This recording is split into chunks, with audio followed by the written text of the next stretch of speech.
This man found one of his dogs being drowned by a kangaroo, and without hesitation he went in to rescue his dog. And here's what happened. I'm gonna punch your fucking head in. Let go of my dog.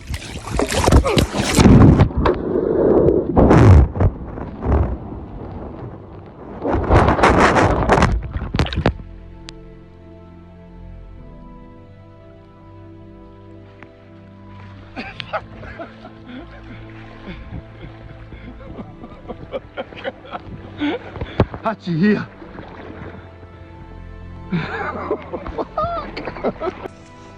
Hachi, not feeling so tough now, are you, dude? Where were you to save him? And you, look, I got freaking mauled. What would you do if you were faced with a similar situation?